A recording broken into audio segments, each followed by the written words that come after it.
Well,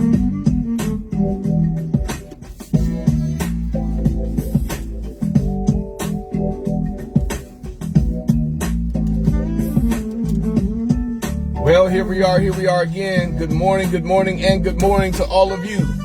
Thank you for taking your time to tune in to Monday Mental Real Estate with yours truly, the professor, the doctor, Michael Freeland. I'm here once again to talk to you about some of the great things we know, some of the great things that we show, and how we get a chance to grow every single day is highly, highly important. I hope everybody had a great time this past weekend. It was a great holiday, and I hope people got a chance to celebrate with people that they love. So before I even get started, let me ask you the good question. How was your weekend? Did you spend time with somebody that you loved? Did you spend time with somebody that loved you back? Did you get an opportunity to grow from something that you knew? Something somebody showed you?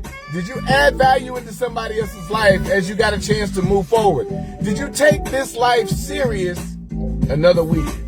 Did you make something productive of all the things that you wanted to see happen for yourself? Did you get a chance to really catch in and catch on to what really matters in your life?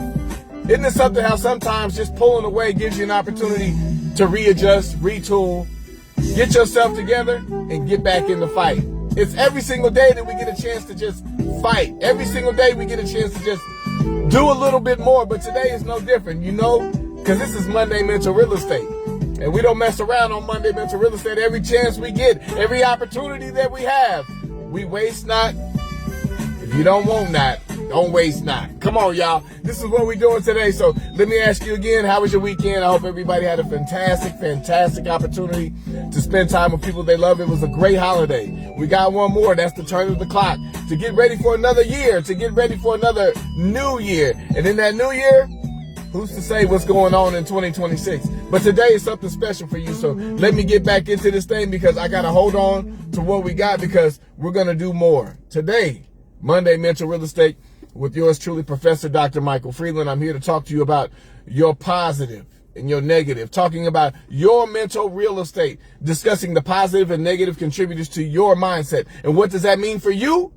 Absolutely everything. So let me get to this life application because today's life application talks about a few things that is significant for everybody, matters to all of us. But maybe some people may dismiss it, but it really matters to all of us. So let me get into it because this life application was something that reminded me of when I was a kid. Now, I can remember when I was a kid and I was going to school. I was in elementary school at the time, and I can remember going to class all the time, and I can remember just sitting down and getting those lessons from the teacher. And when I sat down to get those lessons from the teacher, a lot of times I enjoyed getting a chance to talk to people. I enjoyed getting a chance to know my friends that were in the classroom. But the classroom, I was taught when I was a kid. I was taught when I was a kid. You go to school what? To learn. You go to school to do what? Learn. Say it one more time. I go to school to do what? To learn. So I would go into the school because I knew it was time for me to learn something. So I was always taken there because I didn't have a choice. We had to go to school. That's how it was when I was growing up. But in this particular case, I would go to school all the time. And I was a pretty good student, I would like to say. In elementary school was always the funnest years of your life because you got to play, you got to learn different games, you got to meet new friends, you got to eat, you got to go to recess. I hated when they took recess out of elementary school, by the way. It was one of my favorite things to do. But check this out. I can remember going to school and going to class, and I would work. And, before you ever knew that there was a progress report, or before you ever knew that there was going to be a parent-teacher conference, you was just doing what you did.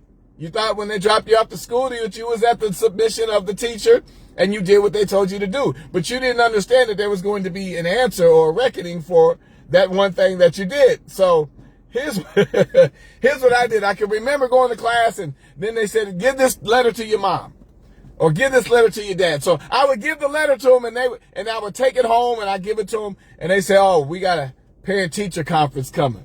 I said, we got what? Yeah, we got a parent-teacher conference coming. So we going to go to your parent-teacher conference and you going to go with me. And I would say, well, why do I have to go with you? They say, well, because I don't want there to be any confusion about what they say and about what you say. So you ain't going to get a chance to lie to me in front of these teachers when it comes to what you're supposed to do in that classroom. And now here's the thing. It's crazy because I said I wouldn't do it, but I got my own kids and I did the same thing. And now, here's what happened. A lot of times I get ready to go in there, and my mom or my dad would say, listen, is there anything I need to know before I go in here and talk to this teacher? Because you know what happens? If I go in there and I find out something that you ain't telling me, we gonna have a problem. So check it out. So I go sit in the classroom. I think I got all bases covered. No, you shouldn't need to know anything. I'm fine. I'm good. Don't worry about anything. So I go sit down in the classroom, and the teacher's sitting there talking. They introduce themselves, and I'm sitting there. And man, let me tell you, if you've ever been to your own parent-teacher conference with your parents, and you know you ain't quite got everything right, it is the most nerve-wracking thing you could ever go through, is to hope and pray that the teacher does not tell your parents certain things about you. So while I'm sitting there, they're going over my grades, and I'm like, okay, this is good. Okay. They're pulling out my assignments. Okay, this is good. Okay. Then they pulling out my grades for the class, and I'm sitting there like this. Okay, it's good. Okay. And I'm thinking I'm about to get out of this class, y'all. We did the parent-teacher conference. Good. Let's get out of here quickly. And then they stop and they say, but wait a minute, there's one thing I want to bring to your attention. And I'm sitting there like, oh my God, what is it? They said, Mike is a really good student. He likes the kids. He likes to have fun, but he talks too much. And as soon as he said he talks too much, my dad went like this. My mama, when she went to the class, she went like this. As in, oh, really? So he talks too much, does he? They said, well, you won't have to worry about that problem again. So, I don't need to tell y'all what happened when I got home, because listen, grades mean everything, but values and principles are just as important. Let me say that again. Your grades might mean everything, but your values and principles are important. So in other words, when my mom and my dad was teaching me, when you go sit in the classroom, you shut your mouth, you learn, you listen, and you get the lesson. That's what I pay for you to go to school for. And see, I chose not to listen. Although my grades were good and it looked amazing, and I was so proud of myself for getting a good grade, I skipped over one thing. I like to run my mouth. And I thought that my grades were going to get me by because I made good grades. But when they said he talks too much, he has to learn how to be a little quiet. He's disrupting the classroom at times. Uh-oh. Now we're getting into the values and principles because of what I've been taught, what I've been told. But let me ask you something today. When it comes to talking, have you ever been in a position that you talk too much? Have you ever been in a position where it seems as if the words that you have to say are so important, you got to get it out, and there's no way that you can just walk past that? I got to say it because it's on my mind. And have you ever thought that maybe sometimes when we speak, it may be something that maybe we can hold on to, or something that we just got to get out? Because the fact is, there are things in life that just have to be said. None of us would be here if it weren't for somebody talking. Now, let me say this. It's funny because if you look over your track history as a kid, as a baby, the first thing that we ever really learned to do, it wasn't talking. What was it? What was it? It was walking. I think one of the first things we learned to do as children, we stood and then we learned to do what? Walk. So you were actually taking action before you learned how to say your own name? Are you kidding me? So listen, we're actually taking action. That means you're doing something. You're walking. You're progressing. You're moving forward before you ever learn how to say a word. But let me help you understand, because I want to enlighten you today. How does talking affect your mentality? Listen to me today, guys, because I'm going to give you a little something. Because although we have this perspective of thought, we only know what we think. We know what we know. We know what we've been taught. We know what history shows us. We know family. We know traditions. But there's things to this that have a deeper root. Listen to this. Talking significantly shapes mentality. Already right there. Already. Right out the gate. Talking significantly shapes your mentality. Listen. By organizing thoughts, reducing stress, improving problem solving, and shifting perspectives, verbalizing emotions calms the brain. While self-talk helps focus and build self-esteem, thought negative self-talk can be harmful, highlighting talking's role in mental clarity and emotional regulation. Wow. Listen to this, guys. Organizing and clarifying thoughts reduces mental chaos. Putting feelings and ideas into words, forcing structure, moving from chaotic thoughts to clearer understanding. Let's move on. Engages prefrontal cortex. Verbalizing activates areas of the brain that analyze and deconstruct, helping to counter immediate emotional impulses from the brain's alarm center. Now listen to this. You've been in a room with people before when you heard them say, man, what's going on with you? How many times you've been in a room with someone where it's completely quiet, nobody's talking, nobody's saying anything, and then you say, man, are you okay? But you know what? But here it is. A lot of times we ignore that. We see the signs and assume. Now listen, the assumption is not from them. The assumption is from here. We assume that they're okay. There's nothing for us to say. So let's move on. Emotional regulation and stress relief. Now we're talking about how does talking affect the mentality. Check it out, y'all. Affect labeling. Naming emotions, or I feel angry, reduces their intensity and calms the brain's threat response. Threat response. Did you hear that? Let's move. Stress reduction. Talking through problems, whether to a friend or therapist, decreases overall emotional and physical distress. Some of you may know about that. You got that girlfriend, don't you? Girl, let me tell you, he getting on my nerves. You got that brother, don't you, man? Look, if I don't say something to somebody, I'm going to explode. Let's keep moving. Breaks negative cycles. Discussing issues help interrupt rumination and negative thought patterns. Now, cognitive and problem-solving benefits. Listen here. It improves focus just to talk. Now, that's funny. It seems like a whole lot of information, doesn't it? But there's things that we just really don't understand because we never really knew. So if I'm trying to help you know something, I could give you some understanding. That's the perspective of mental real estate. Cognitive and problem-solving benefits. Improves focus. Self-talk, like reading instructions aloud, can improve concentration and performance on tasks. Enhance perspectives. Talking to others provides new viewpoints, listen, helping you see solutions you might miss alone. You know how many times I said, I got this. Don't worry about it. I got this. You ain't got to worry about it. I got it all figured out. Don't say nothing. I got it. Don't worry about it. And the minute they open their mouth, you sit there like, wow. I never thought about it like that. The perspective of what we think and what somebody else knows can be the very difference in understanding how knowledge adds value to not just your life, but the life of someone else. Now let's move on. Boost self-esteem. Positive self-talk can increase confidence and motivation. Positive self-talk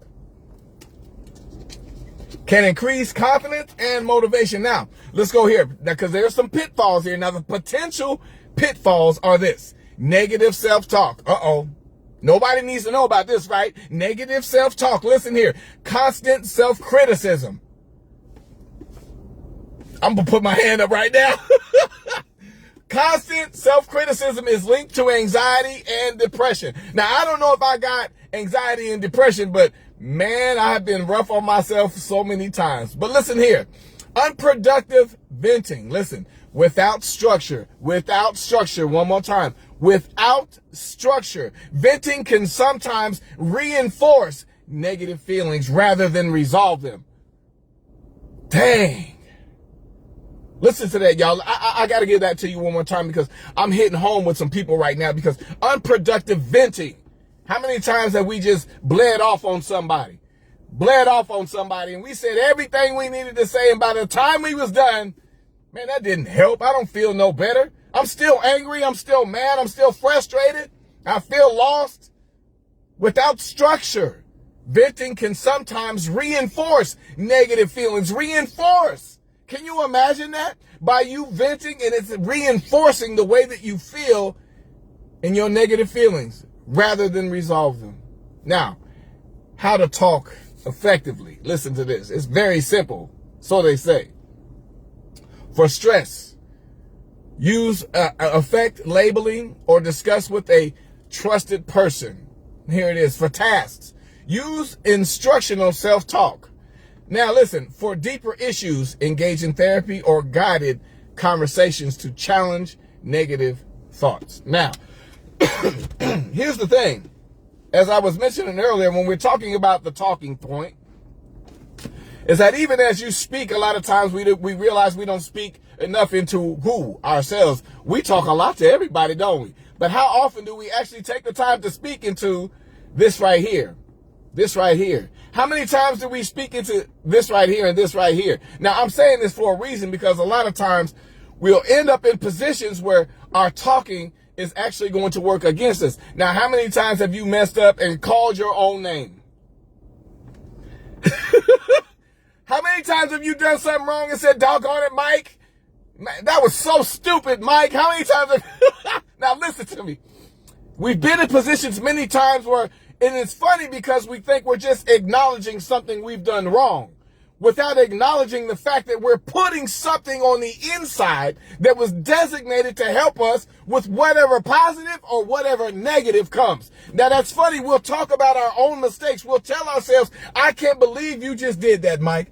I'll tell myself, Mike, that was really stupid. Why would you make that kind of mistake? And I would say that probably because there was nobody here to listen to me. But listen, faith cometh by what? Faith cometh by what? Put it in the feed. Faith cometh by hearing. Hearing by the word. Now, let me tell you something. It's not just the word of the Bible, the word of God. When it says that, listen, if it says faith cometh by hearing, it didn't say hearing by the word of God. Just by that, it said, listen, okay, I got that one twisted for a second. Faith cometh by hearing, hearing by the word of God, but it said hearing by the word before it said of God. Uh-oh. It said hearing by the word, not just the word of God. Stop right there. Faith cometh by hearing, and hearing by the word. For whosoever shall say unto this mountain, be thou removed and be thou cast into the sea, and shall not doubt in his heart that whatsoever he says shall come to pass, he shall have whatever he saith. It's in the book. Faith of a mustard seed. Listen to this. So if we're talking about faith activated, we talking about all these things. When it comes to what we're saying and how we talk, how do we talk into ourselves without even knowing what we're doing when you make that mistake? Mike, why would you do that? That was really stupid. Did I just call myself stupid? Did I just tell myself, did I just doubt everything that I just thought that I knew? That? How does that work? But there's a difference between talking and walking. Mental real estate. There's a difference between talking and walking, because a lot of times we'll talk and we start walking because, you know what, we feel the energy from what we're doing, from what we're saying, and we know that at some point you got to activate your words. Your words mean nothing without activation. If you're going to speak it in faith, you got to walk it through the activity. If you're going to speak it through faith, you got to walk it through the activity. You got to create what you say. What did I say? You got to create what you say. Why would you say it if you don't want to create it? Why would you speak it if you don't mean it? You got to play in this playing field, y'all, because this is for you. Now, here's a key point today, because there's a lot of people that deal with talking. And as I was a kid, I talked too much. But listen, isn't it something how me talking too much? But the thing is, my mama didn't know. My daddy didn't know. My brothers didn't know. Nobody knew that the fact that I would decided to speak and talk just a little too much would be something that is going to be in a position when I'm well into my 50s that is shaping areas around the world. I would never known that because the teacher kept telling me to shut up and I kept talking anyway. When I had a chance, I would talk to my friends and I would laugh at them. I would laugh with them. I get in trouble. I get sent to the principal's office. And all of these things. But if they knew what was hanging over my life, if they knew that faith was activated when I was a kid and didn't even realize it, if they knew that if only speaking the voice that I had, that I was given, and I was told you talk too much, but if I didn't understand that talking too much was going to help keep somebody alive, if me talking too much is going to save your life, if me talking too much is going to change the direction of your life, if me talking too much is going to add value to you, so you can understand how to raise your children, how to be a good wife, a good husband. If me talking to you is going to help you build your relationship with God, then give me the grade. You know why? Because I talk too much. I said there's a difference between talking and walking. Now let me give you a piece today. When it comes to what you're talking and what you're walking, be careful what you listen to. Be careful who you talk to. Entertain the words that's going to add and not subtract. Allow people to be themselves, but digest what's only good for you. Now, because I want to caution people, because a lot of times when people talk, what do they say? We listen. If I'm talking, you do what? You listen. When I'm talking to you, that's how we was raised. When I'm talking to you, you listen to me. When I'm telling you something, you listen. But listen, it translates different from a child to an adult. It translates different from a child to adult. When I'm talking, you listen. Now, as an adult, if it's applicable, if you can apply what is being said to you as people talk to you, then maybe you might listen. But if you choose not to listen, are you wrong for that? Now here it is. I hear you, but am I listening? The fact of the matter is this, and I'm going to give it to you straight. And I'm not saying this because I know it. I've been through it myself, but I'm not saying this because I know anything about anyone here. I'm just saying when it comes to the fact of how we talk. Because the Bible doesn't, when I did the research, and I implore you to do it too, because the Bible specifically talks about how it is to talk, that we are not, that listen, we are to speak what? Life, motivation, confidence. We are to speak positively to one another. We are to speak in a certain manner. Just because you have words in your mouth doesn't give you the right to be able to chop somebody to pieces. Just because you have something to say doesn't always mean it's the right thing to say. Listen, I'm trying to help you today because it's nothing nobody did to me. It's nothing maybe nobody did to you. But the fact always remains when it comes to our words, carefulness with what we say matters, because I'm going to give it to you straight now, guys. I've been holding on to this, but I got to give it to you. Don't allow people to talk you out of what you have to walk through. Get this again. Don't allow people or others to talk you out of what you have to walk through. Now, that's because a lot of times people will see you going in a certain direction, and this may be something that you confidently know you got to do. Now, it may not be the right thing. It may not be the right direction, but it is for you to do. So when people jump in and they try to stop that, now listen, imagine where your life had been had you taken a different turn, when there were certain things that people told you that maybe you should rethink this. I don't know. Maybe you shouldn't do this. But you know what? And guess what happens? Sometimes we take the Kool-Aid. Sometimes we drink it. Sometimes we change our course of life. And then we don't realize that if you was destined to go to a certain area of your life, it's not for the fact of your destruction. It's for your development. People think that they understand where your development lies when they don't even understand your assignment. Listen to me clear. If they don't understand your assignment, how can they tell you where to get off? If God puts you somewhere, listen, if it says in the book, all of your steps are ordered, I knew you before you was formed in the womb. I knew where you was going to go. I knew you was going to take a left when you wanted to take a right. And you know what I did? I prepared your life for that. I prepared your life to make a wrong turn because you may think it was a wrong turn, but I know that there was a lesson on the other side of that, and you have to get it. If I could just give you everything that you need and desire, then guess what? You're going to show up where I need you, when I need you to be there. Now, how many times in our lives, I'm raising my hand. I speak life application. I raise my hand every time because I'm a part of the lesson that is being taught. I'm learning just like you are. God has given me something like he gives to you. We're all walking in this purpose of life that we got to get to because we don't understand the lesson. But because the lesson seems hard, because the lesson seems hard, you don't want to take the test. I'm going somewhere. Because the lesson seems so hard, you don't want to take the test. And a lot of times it's validated by somebody else that is talking to you. It's validated by somebody else that's talking to you. Girl, I got tired. I didn't want to do that. Ooh, I'm so sick and tired of doing this. Girl, I know, me too. Are you serious? I stopped last week. I'm surprised you lasted this long. Y'all remember those conversations? Man, I'm just going to go get me another car. This one don't even want to act right. I don't know how to fix it. I'm tired of throwing money into it. Man, me too, man. Throw that thing away. I got an old one a friend of mine got that you can have, but you have no idea the blessings that lie in your pursuit.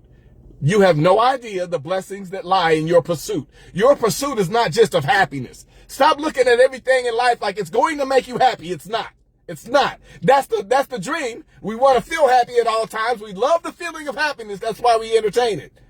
But the fact remains that there's still lessons in life that you got to learn. And whether you talk too much or not, it's relevant to know the information you're going to get and how you're going to be able to apply it in the life of other people. How you're going to be able to do something more with it when it comes to what it means in your life. Because I'm telling you something for good, is that it matters so much.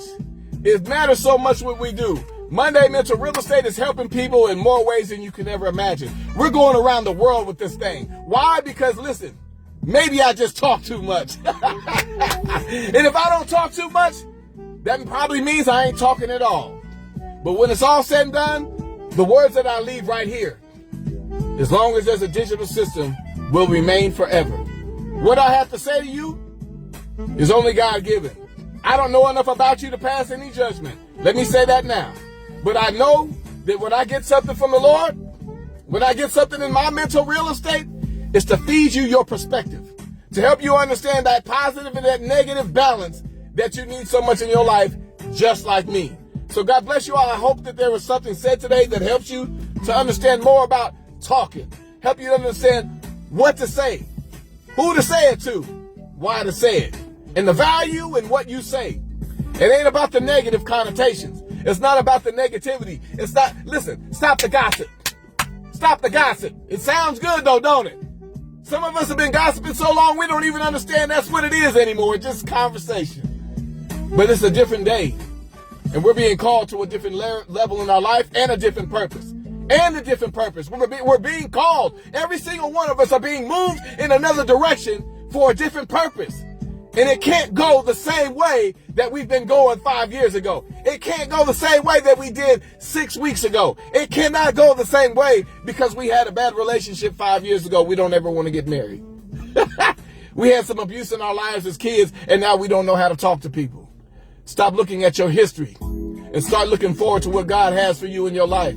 Start looking forward to what this assignment is. Because if there's something that's going to be talked about, it's got to be walked out.